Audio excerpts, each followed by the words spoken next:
Hey folks, clouds around early today, but they cleared out for the most part this afternoon. Just patchy leftover stuff overhead now.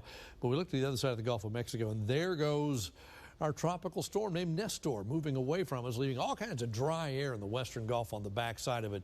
As Nestor moves off to the northeast, it's got winds of 60 miles per hour, moving very quickly. It'll be approaching the coast of Florida, the Panhandle, by tomorrow morning, with winds close to hurricane force, at least a strong tropical storm. Goes across the southeastern U.S., reemerges by Sunday out into the Atlantic Ocean, kind of meanders about out there, but shouldn't be a threat beyond that. So a fast-moving storm, a late-season storm in the Gulf of Mexico. For us, it brings dry air in. I think like today, tonight is mainly dry. Tomorrow, probably mostly sunny across the region. Southeast wind kicks back in, and when that happens, humidity goes back up a bit. And by Sunday, I think there's more clouds and maybe even a shower or two, but I think it's isolated. I don't think there's a lot of activity. An isolated shower, not much more than that. You see stuff showing up late in the day in the western part of the valley.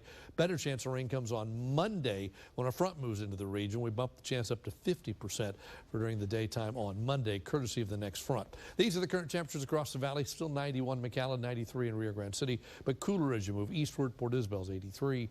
Brownsville's 84 right now.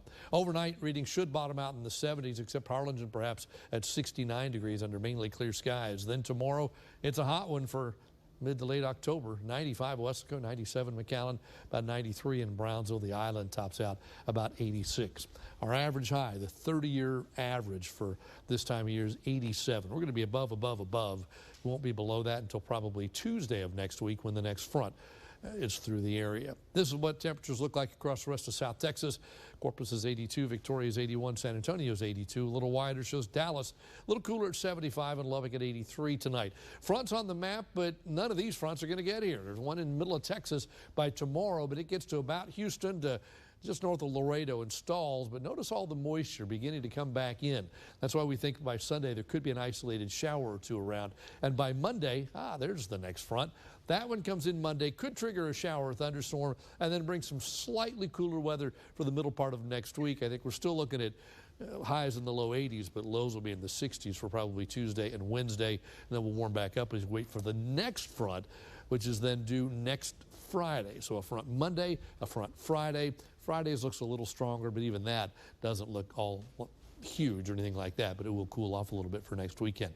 At the coast, winds out of the south 5 to 15 knots. The bay has a moderate chop. UV is moderate. The bay temperature 78. So is the surf.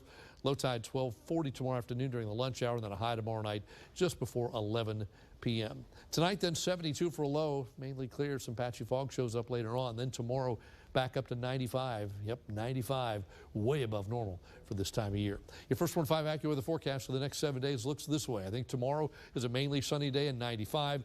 A couple extra clouds on Sunday and maybe an isolated shower, so just 1 degree cooler.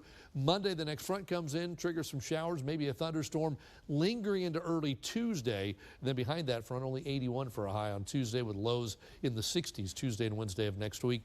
Just as we start to warm up again, another front on Friday should bring some cooler weather for next weekend.